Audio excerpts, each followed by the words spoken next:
E aí galera, beleza? Estamos aqui em mais um podcast, ou melhor, Fontecast aqui com vocês. E hoje, mais uma vez com o pastor Edilson Augusto da igreja Fonte aqui em João Pessoa, na Paraíba. E hoje vamos ter um convidado especial que já vou chamar ele. Mas antes tem aquele recado de sempre, né? Deixa o seu gostei, compartilha para os seus amigos, comenta aqui embaixo, se inscreve no nosso canal, segue o Estamos na Fonte no Instagram, segue o Fonte Sounds. E por lá você vai estar sempre acompanhando o que vem de novidade pra gente, pra todo mundo que gosta de um podcast. E hoje o nosso convidado é Arley Lacerda, aqui também da Fonte.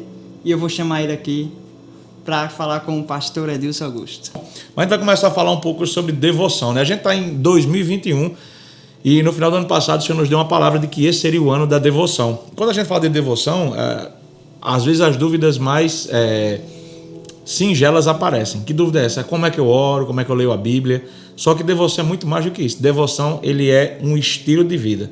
Devoção é algo que muda a nossa maneira de viver, a nossa maneira de conduzir a nossa história, as nossas escolhas, porque devoção não é apenas um momento. Devoção, ele é algo que a gente vai viver constantemente. Não é só apenas o momento do secreto, ele é um dos momentos de devoção. Né? Mas a forma de ser marido segundo o coração de Deus, a forma de ser um pai segundo o coração de Deus, a forma de ser um filho segundo o coração de Deus, isso também é ter devoção para com o Senhor. Ser um profissional segundo o coração de Deus, isso é ter devoção para com o Senhor. Né? E eu acho, filho, que esse é o grande desafio desses dias, né? É ter uma vida de devoção, é ter uma vida que se mantém no padrão do Senhor e buscar isso com interesse de coração. Né? Para você, filho, quando você ouve essa palavra devoção, qual é a primeira coisa que você conecta na sua mente com isso? Pastor, a primeira coisa, o senhor já falou, na verdade, que é sobre o estilo de vida, né? Uma forma de viver. Eu acredito que um devocional é uma vida de devoção, né? É uma vida de adoração. Pelos últimos fatos que têm acontecido, especialmente nesse ano e na minha vida também, eu creio que o Senhor, ele nos chama a um tempo de devocional. Ele nos chama a uma vida de devocional em que você não resume a momentos. Eu acredito assim que tudo que acontece nas nossas vidas, especialmente na vida de um líder como o Senhor, por exemplo, é uma vida em que conduz pessoas a uma devoção. Como assim? A inspiração que nós, como ovelhas, né, em líderes como o Senhor, nós somos conduzidos a atingir um nível que nós nunca atingimos, porque nós nos espelhamos em vida de pessoas como vocês. Então eu acho que quando a gente fala de devoção, a gente fala de vida, a gente fala de uma constante adoração. E eu acho que a função, filho, de ser alguém que conduz uma geração até uma vida de devoção é justamente ser um apontador de caminho, que é o que João Batista era. Né? João Batista, ele veio para apontar o caminho, ele veio para declarar que o reino de Deus estava chegando, que era necessário que o povo se arrependesse. Então quando a gente olha para a vida de João Batista, um homem que ele não modificou quem ele era por causa do que a sua devoção a Deus gerou. Porque acho que um dos grandes desafios também da vida de devoção é você não modificar quem você é a partir do momento em que Deus começa a te promover ou a te levar a outras esferas.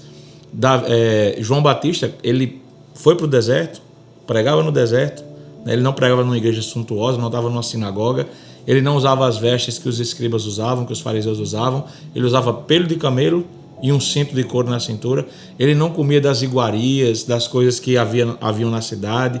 Ele comia gafanhoto e mel silvestre. Quando as multidões começaram a ir para lá, João Batista não mudou de casa. João Batista não mudou de igreja. João Batista não mudou a forma de se vestir. E o principal de tudo, ele não mudou a mensagem. Ele continuou falando, né? Arrependei-vos e crede no Evangelho. Então a gente está falando de devoção e parece que a gente deu uma desviada para a pregação, mas é porque na verdade aquilo que a gente contempla é o que a gente revela. Né? A gente sempre revela aquilo que a gente contempla. Se nós temos uma vida que contempla o Senhor, é o Senhor que nós vamos revelar. E aí a gente não vai falar sobre nós, a gente vai falar sobre Ele. É por isso que a mensagem de João foi apontando para Jesus, e quando Jesus se revelou, ele disse: eis o Cordeiro de Deus, aquele que tira o pecado do mundo. Ele disse: esse é aquele de quem eu vinha pregando, esse é aquele de quem eu vinha falando.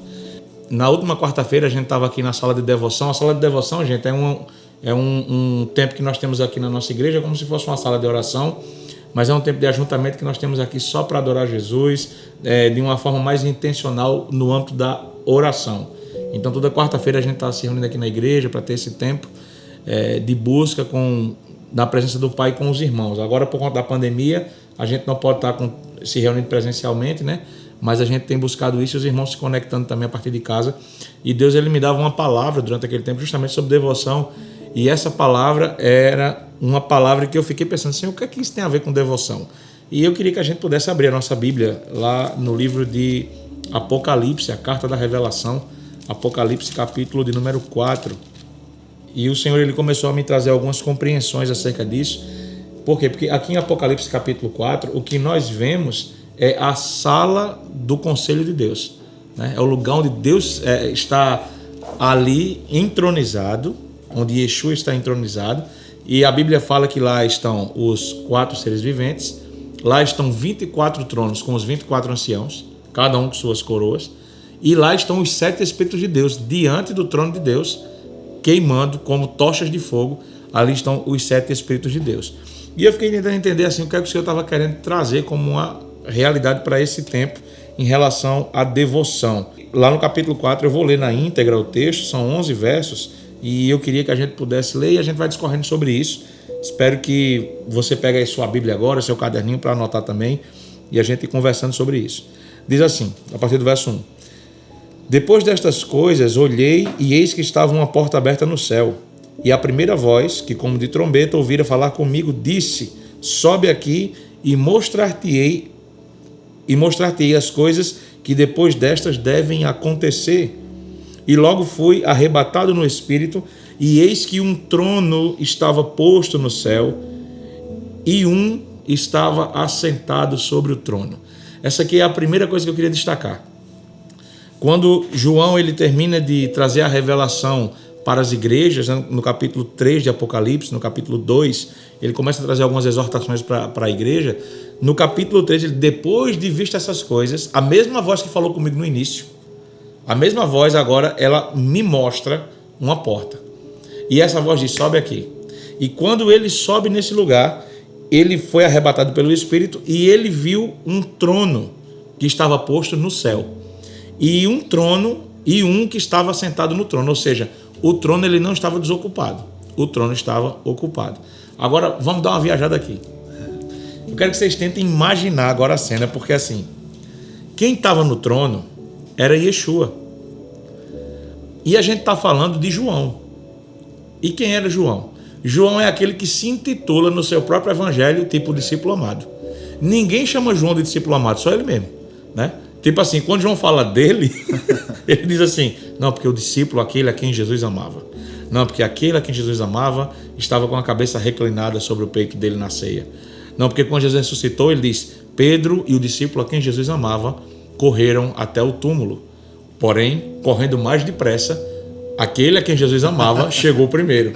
E depois chegou Pedro. Porém, aquele a quem Jesus amava permitiu que Pedro entrasse primeiro. Então, assim, ele tinha um nível de intimidade tão profundo que ele não conseguia nem citar o nome dele. Ele disse assim, como é teu nome? Eu sou aquele que Jesus ama. Cara, entende como isso é forte? Você tem um nível de intimidade com Jesus, um nível de devoção com o Pai, um nível de proximidade com Ele, a ponto de quando alguém perguntar, cara, como é o teu nome? Ao invés de falar, meu nome é Arley Lacerda. Cara, eu sou aquele a quem Jesus ama. Eu sou o discípulo que Jesus ama. Então, esse era o nível dele. Só que agora ele está vendo o trono onde esse amigo íntimo dele, que ele era amado por ele, está sentado, só que ele não reconhece ainda. Por quê? Porque ele diz assim, e um assentado sobre o trono. E quem estava sentado nesse trono era Yeshua. Só que ele não reconhece a princípio. Talvez um dos maiores desafios para nós, no momento da devoção, seja reconhecer o Senhor naquele lugar. Seja reconhecer Deus naquele lugar. Porque eu preciso saber que o meu momento de devoção é um momento que eu acesso à sala do conselho de Deus. É por isso lá em Efésios capítulo 2, o apóstolo Paulo diz que nós que estamos assentados com Cristo nas regiões celestiais. Ou seja, ter essa vida de devoção imagina só, quando eu fecho os meus olhos diante de Jesus para orar, de maneira física, eu estou abrindo de maneira espiritual diante dele. E onde é que ele está? Na sala do conselho. O que estava acontecendo aqui com João é uma revelação de uma vida íntima com Jesus. Ele fecha os olhos, a gente fecha os olhos aqui na terra e abre lá em cima. E abre lá, diante de Jesus. Agora imagina que quando ele abre os olhos, ele não vê apenas o trono, ele vê o que há no céu. E é isso que muda a perspectiva. É de alguém que tem uma visão do céu, uma visão celestial. Mas, Arley, para você, filho, o que seria assim ter uma visão do céu? O que seria ter uma visão celestial? É ver um anjo voando? É ter uma impressão, um arrepio? O que seria, tipo, ter uma visão celestial? Olhando por essa perspectiva joanina.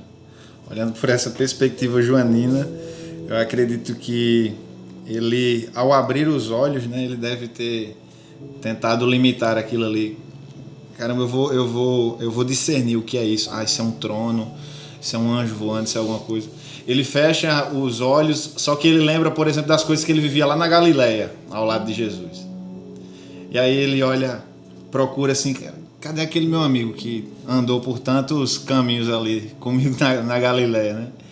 E quando ele abre os olhos e vê toda aquela realidade, eu acredito que abrir os olhos e ver as questões celestiais é você ver tudo aquilo que você pensava, só que de uma forma infinitamente imensurável. E assombroso, né? E assombroso. Que é o que até a gente estava falando antes aqui na questão de que o apóstolo Paulo diz, né, que não consegue mensurar, né, coisas que... Quando ele foi no terceiro céu. Exatamente, coisas que ele já viu. Mas também quando a gente fala de João consegue passar para nós leitores. Sim. Né? Consegue passar para nós seguidores dessa verdade. Então, quando João abre os olhos, ele diz: tudo aquilo que o meu bom amigo me ensinou lá na Galileia, eu vou procurar aqui agora. Só que quando ele abre, ele vê um negócio muito, mas muito maior. É um nível muito mais intenso, né? Muito mais intenso. Então, eu acredito que olhar nessa perspectiva celestial é enxergar aquilo que Jesus pregou, ensinou e ensina de uma forma muito mais aumentada, mas também é enxergar a realidade do valor que as coisas têm. Amém. Porque se a gente enxerga um trono, a gente imagina uma cadeira suntuosa ou até confortável. Mas o trono, ele tem trovão. O trono, ele tem anjos e mais anjos ao seu redor. Ele começa a se assombrar com o que vem pela frente, né? Exatamente. Porque aí, depois que ele contempla o trono, ele vê aquele que está sentado no trono, como quem está sentado no trono. O texto continua dizendo assim no verso 3: e o que estava sentado era, na aparência, semelhante à pedra jaspe e sardônica, e o arco celeste estava ao redor do trono, e parecia semelhante à esmeralda. E ao redor do trono havia 24 tronos, e via assentados sobre os tronos 24 anciãos vestidos de vestes brancas, e tinham sobre suas cabeças coroas de ouro. Então ele começa a destacar o que ele está vendo, né? E sabe o que é que me chama a atenção? É ele chegar num ambiente que tinham 24 tronos, com 24 homens sentados, mas a primeira coisa que chamou a atenção dele foi o trono. Ele disse: eu vi um trono. Eu vi um trono. E depois que eu vi um trono, eu vi um que estava sentado sobre o trono. E depois ele começa a descrever como era o que estava sentado no trono. Por quê? Porque quando você contempla o trono de Deus, isso é muito lindo, cara. Quando você contempla o trono de Deus, você consegue enxergar a preciosidade do que é o reino espiritual. E isso só uma vida de devoção faz. Só uma vida de devoção consegue fazer com que eu enxergue aquilo que de fato é precioso. Aquilo que de fato aquilo que de fato vai saltar os meus olhos. Então, a coisa mais preciosa para João naquele contexto não era porque ele estava vendo coisas preciosas, é porque ele via coisas preciosas em Deus. Então, uma vida de devoção faz com que eu não olhe para o que é precioso, porque Deus é tão precioso para mim que tudo aquilo que tem valor não se compara ao valor que ele tem. Então, João ele não olha primeiro para as coroas dos 24 anciãos e para os tronos e para o mar de vidro que a gente vai ler daqui a pouco. Ele olha primeiro para o Senhor e ele contempla a beleza dele e ele começa a descrever essa beleza do Senhor. E eu só posso descrever Deus se eu tiver intimidade com ele. A gente só pode descrever Deus se a gente tiver intimidade com ele. E ele continua dizendo, aí vem o verso 5, né? Porque até aí está tudo muito romântico, mas agora imagina imagina que agora diz assim: e do trono saíam relâmpagos e trovões e vozes. Tipo, não era uma voz, eram vozes que saíam do trono. E diante do trono ardiam os 7 lâmpadas de fogo, as quais são os 7 Espíritos de Deus. E havia diante do trono um mar de vidro semelhante ao cristal, e no meio do trono e ao redor do trono 4 animais, cheios de olhos, por detrás e por diante. Eu fico imaginando a carreira que eu tinha dado vendo uma cena dessa aqui. E o primeiro animal era semelhante a um leão, e o segundo animal semelhante a um bezerro. E tinha o terceiro animal o rosto como de um homem, e o quarto animal era semelhante a uma águia voando. E os 4 animais tinham cada um por si 6 asas, e ao redor e por dentro estavam cheios de olhos. E não descansam nem de dia nem de noite, dizendo: Santo, Santo, Santo é o Senhor Deus, o Todo-Poderoso, aquele que era, que é e que há de vir. E quando os animais... Aí aqui, cara, aqui foi onde me pegou a questão da devoção. E aí eu queria que você tivesse muita atenção para compreender isso. É quando ele diz assim, ó: e quando os animais... Ele está falando dos 4 seres viventes, né? E quando os animais davam glória e honra e ações de graças ao que estava sentado sobre o trono, ao que vive para todo sempre. Ou seja, ele está dizendo, aqueles que estão no céu estão declarando santidade, estão declarando honra para o que está sentado no trono. O que eu vi primeiro? Eu vi um trono e eu vi um homem sobre o trono. E aquele que está sobre o trono, ele está sendo agora declarado como grande, como santo, pelos 4 seres viventes. Mas o que é que acontece? O que é que isso provoca? Olha o que acontece. Quando eles adoravam, os 24 anciãos prostravam-se diante do que estava sentado sobre o trono e adoravam o que vive para todo sempre. E eles lançavam as suas coroas diante do trono, dizendo: digno és, Senhor, de receber glória e honra e poder, porque tu criaste todas as coisas e por tua vontade são e foram criadas. Gente, tudo aquilo que está nas Escrituras tem um padrão. Se o meu lugar de devoção é uma sala de conselho, se o meu lugar de devoção é um lugar onde eu estou buscando a presença do Pai, onde eu estou me relacionando com o Pai, isso significa que há um padrão estabelecido. Então, o que é que eu vejo aqui? O que eu vejo aqui é um padrão comportamental para alguém que acessa esse lugar. E aí o Senhor começou a trazer algumas viagens para a minha mente, né? Porque aqui tem alguns seres que começam a trazer essa perspectiva, e aí a gente vai agora entrar nesse lugar aí. Primeiro a gente vê 4 seres viventes, que são chamados também de 4 animais. Cara, vocês imaginam que eles tinham olhos por detrás e por diante. E eles tinham asas. E essas asas também tinham olhos por detrás, em cada parte das asas. O que isso significa? E eles estavam à frente e ao redor do trono. O que isso significa?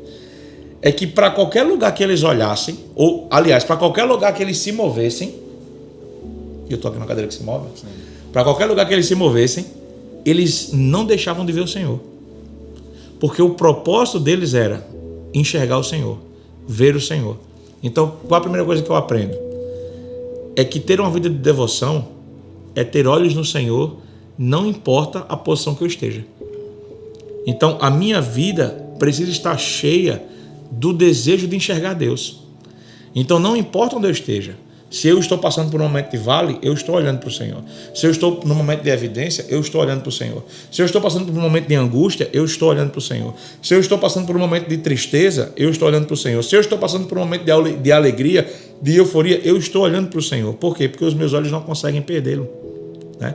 Filho, qual a maior dificuldade, no seu ponto de vista, você como um jovem cristão, qual a sua maior dificuldade, segundo o seu ponto de vista, assim, de manter os olhos em Jesus? Tendo em vista que Jesus nos ensina lá em Mateus capítulo 6 que se os nossos olhos forem bons, todo o nosso corpo será bom. Que os olhos eles são a candeia da alma, né? Eles têm o poder de iluminar a nossa alma. Então, cara, isso significa que se os meus olhos não forem puros, a minha alma está em escuridão. Qual o maior desafio de manter os olhos em Jesus? Acho que são as distrações. Acho não, tenho certeza absoluta que são as distrações. As distrações dessa vida, as coisas até que são mesmo do Senhor. Luciano Subirá dizia um livro chamado Até que Nada Mais Importa. Muito bom. Que até mesmo as coisas que o Senhor nos entrega, elas podem se tornar distrações. A partir do momento em que quando Deus entrega, por exemplo, esse computador para mim, para eu trabalhar, e eu passo a me distrair com esse computador, isso daqui começa a roubar aquele tempo de olhar para o Senhor, assim como esses seres viventes eles tinham. Só que diferente disso, esses seres viventes, aonde quer que eles se posicionavam, eles enxergavam a Deus. Nós humanos ainda temos essa questão de, quando estamos em nossas vidas posicionados pelo Senhor, nós o enxergamos. Mas quando nós nos distraímos, nós pegamos esse posicionamento e começamos a andar por outro trilho. E aí entra aquilo que o Senhor diz: quem enxerga Cristo, quem olha para Deus, quem segue a Cristo, não erra o caminho. Isso. Então, e quem se distrai, perde. E quem se distrai, perde. Se por um lado quem está olhando para Cristo não erra o caminho, quem se distrai, perde. É uma analogia que eu sempre faço. As nossas escolhas de vida, das mais simples até as mais complexas, elas mudam o nosso rumo para sempre. Então, se eu venho aqui para a igreja, Sim.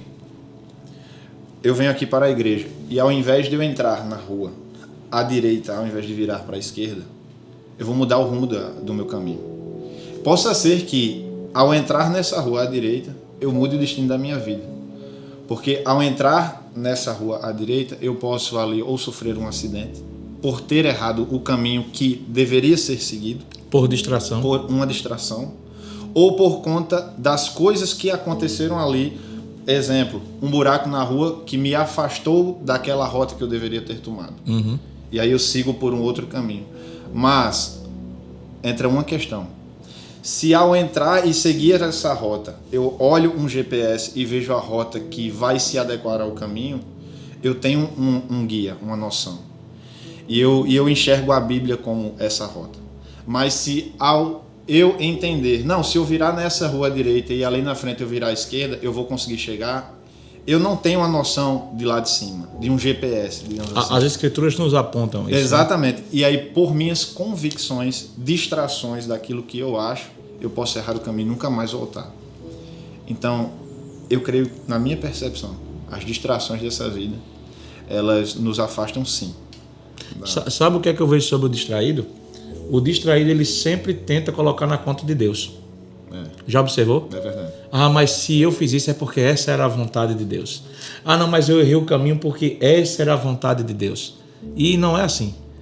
Né? A vontade de Deus é que eu ande em obediência. E aquele que anda em obediência, ele está andando seguindo a Cristo. E se ele está andando seguindo a Cristo, ele não vai errar o caminho, ele não vai se perder do caminho.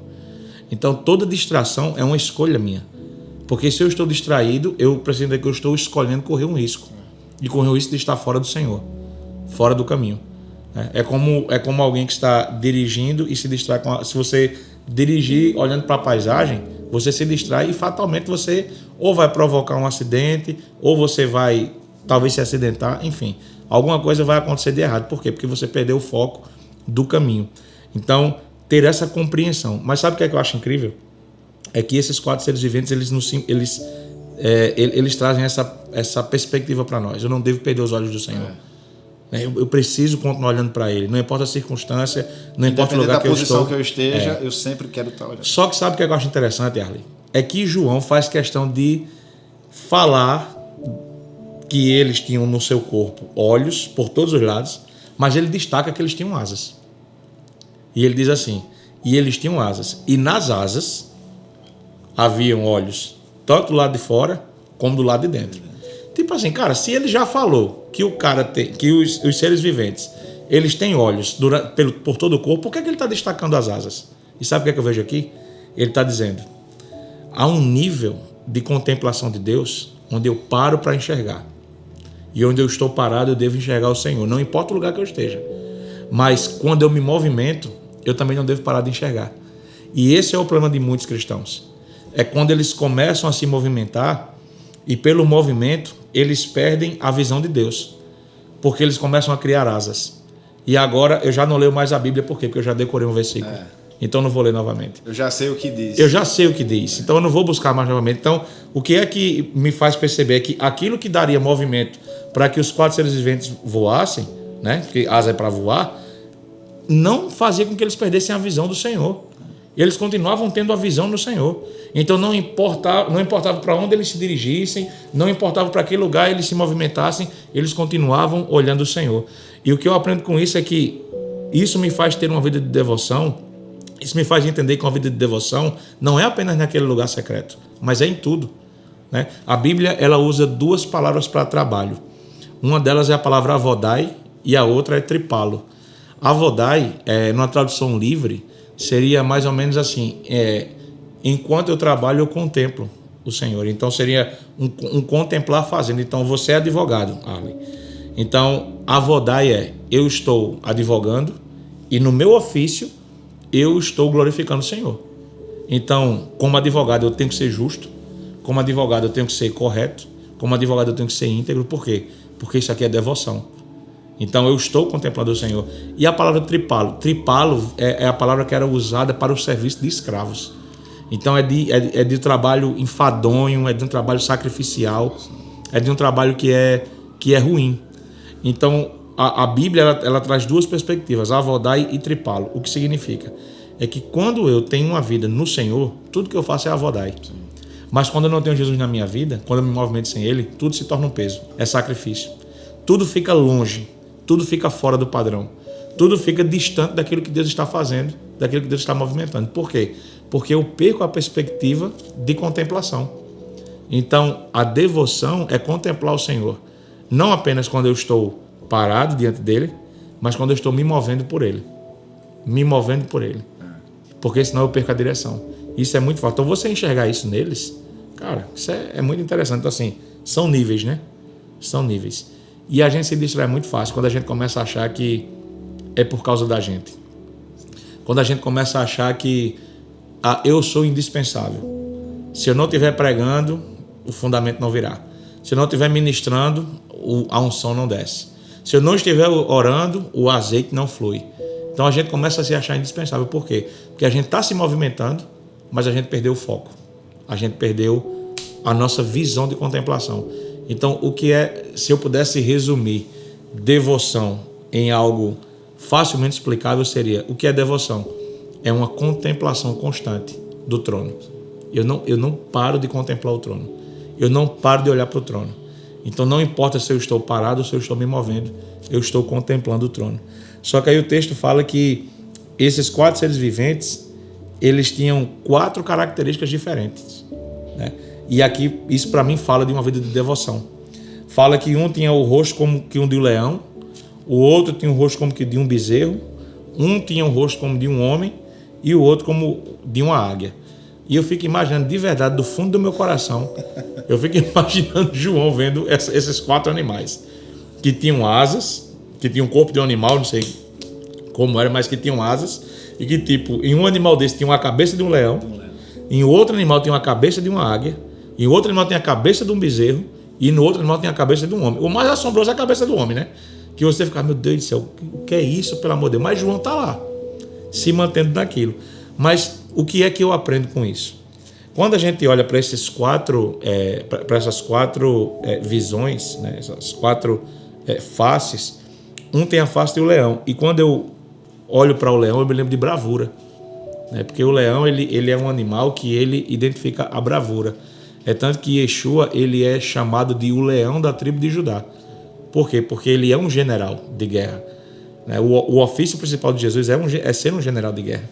É por isso que lá, quando Josué vai entrar em Jericó, aparece um anjo do lado dele, e ele olha para o anjo e ele faz uma pergunta. Ele diz assim: você está do nosso lado ou do lado de Jericó? Aí o anjo diz: não. Aí ele, não, é tipo assim. Como assim não? Como assim não? Não está nem do lado dele nem do seu lado? Não. O que ele está dizendo é: vocês estão do meu lado. E aí ele olha mais profundamente para o anjo, e o anjo diz para ele uma coisa que, cara, isso aí me pega toda vez que eu leio. O anjo é assim: Josué, retira as tuas sandálias. Retira as tuas sandálias. E eu fico imaginando de quem foi que Josué lembrou nessa hora. Sim. Porque Josué, cara, era o filho que andava encangado. Sei que não é do Nordeste, encangado é próximo, é estar junto, certo? É o filho que andava encangado com Moisés. Então, ele ouviu Moisés contar várias vezes aquela grandiosa história da sarça ardente. Sim. E eu fico imaginando: Moisés, me conta mais uma vez como é que foi.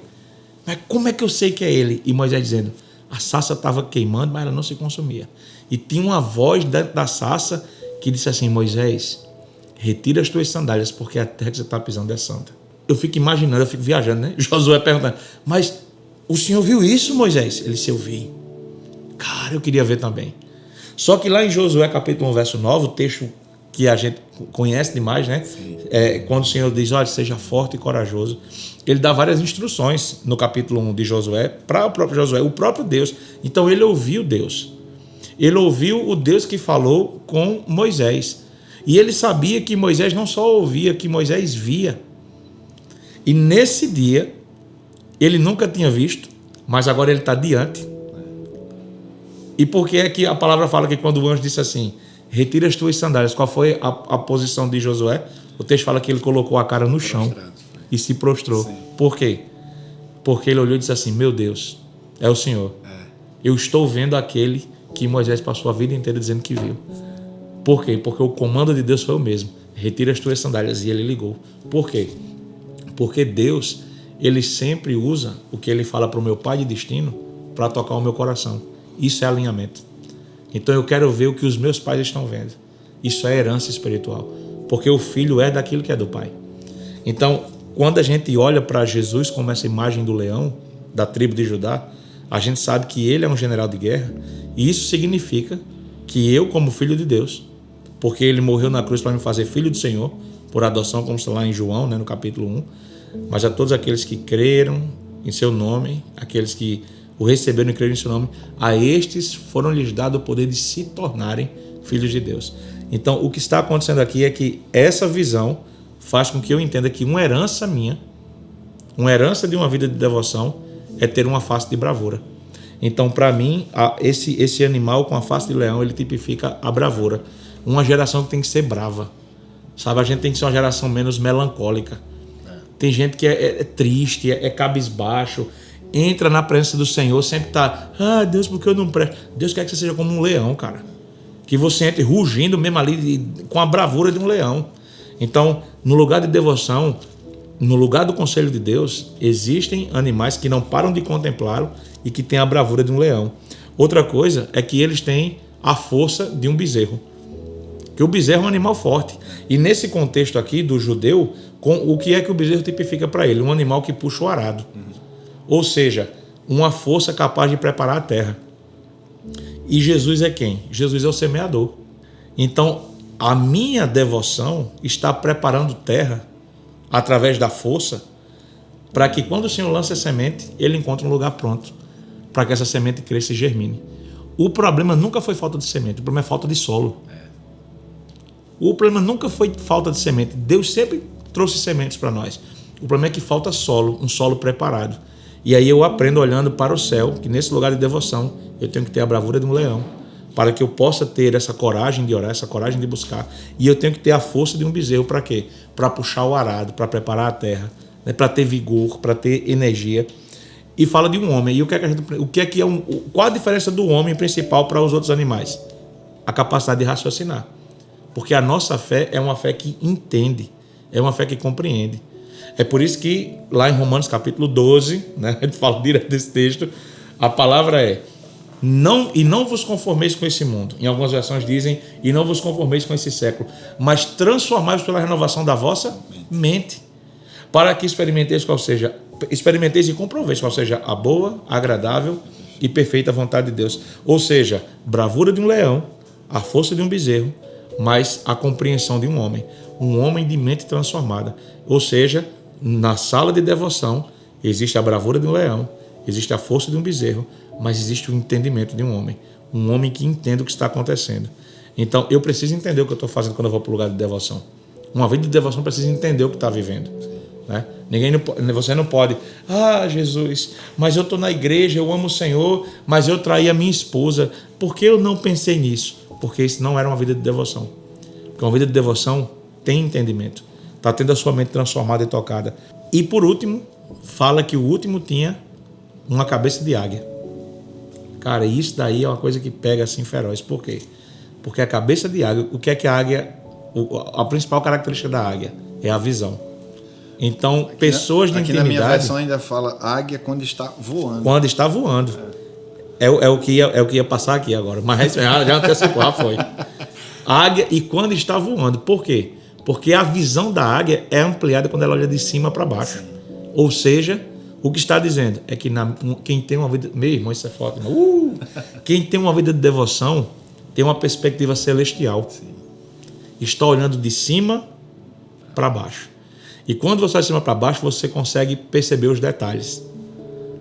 Né? A gente falou sobre isso. Foi verdade. Quando a gente olha... Porque o que João vê em Apocalipse 19... ele vê a perspectiva do... A gente já está entrando em escatologia, né? Quando João vê Apocalipse 19, ele vê a perspectiva da volta de Cristo como se alguém estivesse olhando do céu para a terra. Lá em Zacarias 14, a perspectiva da volta de Cristo é alguém olhando da terra para o céu. E lá em Isaías 63, é uma perspectiva de alguém olhando de frente. Para quando Jesus já desceu e já está na terra, ele está olhando de frente. Mas qual é a diferença? É que em Apocalipse 19, João, ele tem uma riqueza de detalhes. Por quê? Porque só enxerga os detalhes de Deus quem olha de cima. A visão de uma águia voando. Por quê? Porque é a perspectiva celestial. Eu estou contemplando de cima para baixo. Isso muda completamente a maneira de enxergar. É por isso que nós estamos assentados com Cristo nas regiões celestiais quando temos uma vida de devoção. Então, quem não tem uma vida de devoção com o Pai, não tem essa perspectiva. É por isso que ele olha tudo de baixo para cima. Então vem uma crise, vai tudo acabar. Vem a pandemia, meu Deus, eu vou ficar louco, eu vou morrer. Por quê? Porque ele não olha pela perspectiva do alto. Ele não consegue contemplar pela perspectiva celestial. E em tudo na nossa vida. Como marido, eu preciso olhar para o meu casamento de cima para baixo, pela perspectiva celestial. Como esposa, tem que olhar para o casamento de cima para baixo, pela perspectiva celestial. Um servo de Deus, eu tenho que olhar a perspectiva de cima para baixo. Por quê? Porque é olhando de cima para baixo que eu percebo os detalhes. A riqueza de detalhes que João traz é porque ele estava nesse lugar. Então, o que é que eu aprendo com isso? É que esses seres têm bravura, força, raciocínio e visão ampliada. Sim. Mas ainda assim, o que é que eles fazem? Eles estão louvando o Senhor, declarando que o Senhor é grande, que o Senhor é digno de adoração. E quando isso acontece, aí entra um novo nível da devoção. Porque tudo isso que a gente está falando, né? Aí tem um novo nível de devoção. Aliás, dentro da devoção. E o que é? É se prostrar, é se humilhar diante do Senhor. A gente vê muito hoje falando de exaltação, né? Seja exaltado, você é lindo, você é um espelho que brilha, reflete a imagem do Senhor. Não se importa se o mundo ainda não notou, Deus já reconheceu o seu valor. É uma maneira assim. E a vitória vai ter sabor de mel, e os seus inimigos vão ser destruídos porque vão ver a sua vitória, e não se preocupe. E vem aquelas profetadas, vem gente daquelas profetadas, olha, eu posso um minuto aqui para abençoar a sua vida. Deixa eu falar aqui. Bate 3 palmas. Aí libera lá, não, olha, porque você é lindo. Todo olho invejoso vai cair por terra. Aí o cara entra, meu Deus, é isso que eu precisava ouvir. Porque o que tentaram destruir em você, não vão conseguir destruir, porque Deus é mais na sua vida. Ele tipo, meu Deus, é isso mesmo. E às vezes Deus está querendo destruir coisas em você. Às vezes Deus está querendo quebrar coisas em você. E quem não tem a prática da humilhação diante de Deus não consegue entender isso. Porque quando o céu declarava a grandeza dele, através dos 4 seres viventes, os 24 tronos. Gente, são 24 tronos. Com 24 homens sentados com suas coroas na cabeça. Eles se levantaram do trono, jogaram a coroa aos pés de Jesus e se prostraram diante dele. Cara, uma vida de devoção é uma vida que se prostra diante do Pai e que considera o que tem de mais precioso como nada diante dele. Um rei colocar a coroa aos pés de alguém, o que é que ele está dizendo? Você reina sobre mim. Então ter uma vida de devoção é ter uma vida que está sempre colocando a coroa aos pés de Jesus. Prega demais, está aos pés de Jesus. Canta demais, está aos pés de Jesus. Cara, esse cara abençoa demais a igreja, mas ele está aos pés de Jesus. Cara, esse cara é uma bênção, produzindo, gravando, filmando, mas ele está aos pés de Jesus. Porque a coroa que está sobre a cabeça dele, ele reconhece que ela não é nada diante daquele que é o próprio rei. E sabe o que é interessante? É que em nenhum momento ele fala que o que estava sentado no trono tinha uma coroa na cabeça. Porque Jesus não é um rei por aquilo que ele tem. Ele é um rei por quem ele é. Isso não quer dizer que ele não tem uma coroa. Isso quer dizer que João não precisou falar isso. Mas João disse que quem tinha coroa se prostrou diante dele. Isso é muito forte, cara. Então tudo que eu tenho, todo o talento que eu tenho, tudo aquilo que eu estou produzindo, tudo aquilo que eu estou vivendo, eu preciso considerar nada diante do Senhor. Filho, por que a gente vê por que a gente vê ainda tanta gente que não consegue entrar nesse lugar de devoção porque às vezes não sabe nem o que fazer lá? Porque não consegue reconhecer que às vezes você só tem que ficar calado na presença dele e se humilhar para dizer: Deus, eu não sei nem o que é que eu falo, eu não sei como eu oro, eu não sei o que eu digo, mas eu estou aqui lançando a minha coroa aos teus pés. Isso mexe com a gente, né? Mexe demais. Porque em Apocalipse 5, né, logo em seguida, vendo toda a cena, chega um dos anciãos assim, né? Ele fala: ei, chora não. E eu imagino o motivo daquelas lágrimas de João, né? Quando ele olha ali para o amigo dele, né? E disse: caramba, meu bom amigo, onde você olha onde ele está. Onde ele está. E isso me traz assim lágrimas nos olhos também, porque se a gente ao ler se emociona, imagina o discípulo amado quando ele olha para o bom amigo e diz assim: meu amigo, que saudade que eu tava de você. E isso é devoção. Isso é devoção. Isso é devoção. É entrar em um ambiente de secreto, entrar em um lugar que ele nunca tinha visto, que era o terceiro céu, dentro de uma ilha onde ele estava fisicamente. Isso. E ele olha assim e vê aquele... Ele se liga depois de 4 capítulos, né? Ele começa a perceber: é o Cordeiro, aquele que é digno de desamarrar os selos. Ele diz aqui ainda: o leão da tribo de Judá, a raiz de Davi, venceu para abrir o livro e seus 7 selos. Então quando ele olha, eu quero estar aqui, não quero sair nunca mais. E esse era o desespero dele, né? Sim. No capítulo 5. Quem vai abrir esse livro? Sim. Quem vai abrir esse livro? E aí alguém diz: um foi achado digno. E quando ele olha para o trono, ele lembra quem é o Cordeiro. É o amigo dele. Que morreu como um cordeiro, que ressuscitou como um leão e que hoje está assentado nesse lugar. Amém. E ter uma vida ao lado dele é ter uma vida que não perde a visão dele, que ainda que esteja contemplando, eu estou vendo, que se eu me movo, eu continuo vendo, que faz com que eu tenha a bravura do leão, a força do bezerro, o entendimento do homem e a visão ampliada de uma águia, que é isso que eu preciso ter nesse lugar secreto. Eu não posso perder de vista isso, mas tudo isso é para que no fim eu me humilhe diante dele. E caia como morto aos seus pés. E caia como morto aos seus pés. Prostrado diante dele, daquele que é o Rei de toda a glória. Amém. Tem um verso lá no Salmo 119, diz assim, no verso 2: como são felizes os que obedecem aos seus estatutos e de todo o coração o buscam. Se a gente pudesse hoje dar uma contextualizada nesse texto, sem adulterar o texto, né? Que a Bíblia não precisa ser reescrita. Quem fala isso é esses boca de cão que tem por aí. É verdade. Boca de cão é servo de Satanás, tá, gente? Aqui no Nordeste. O que ele está dizendo aqui é: como são felizes aqueles que têm uma vida de devoção. Como é bom você ter uma vida de devoção. E é diferente, você reconhece quando alguém tem uma vida de devoção. Não é só quem canta, não é só quem prega, é quem tem uma vida de devoção. Que nós possamos ter essa vida de devoção. Amém. Que esses conselhos possam chegar ao seu coração como uma verdade estabelecida e que você possa andar naquilo que o Pai tem para você. Uma vida de devoção. Porque sem devoção você não experimenta a presença. E sem presença você não tem destino. E o nosso destino é o Senhor. Que Deus abençoe você. Espero que essa conversa tenha te abençoado. Em nome de Jesus. Amém. E aí, galera, voltei aqui mais uma vez. Massa, né? Tudo que falaram aqui hoje. Então, se você quer abençoar alguém com tudo que foi falado aqui, compartilhe essa mensagem, compartilhe esse podcast aqui. Não esquece de deixar o like, se inscrever aqui no canal, porque isso ajuda a chegar em mais pessoas e as pessoas vão ser abençoadas, eu creio, com tudo isso que foi falado aqui. Então, também não esquece de ir lá no Instagram do Estamos na Fonte, do Fonte Sounds, como eu sempre falo aqui, né?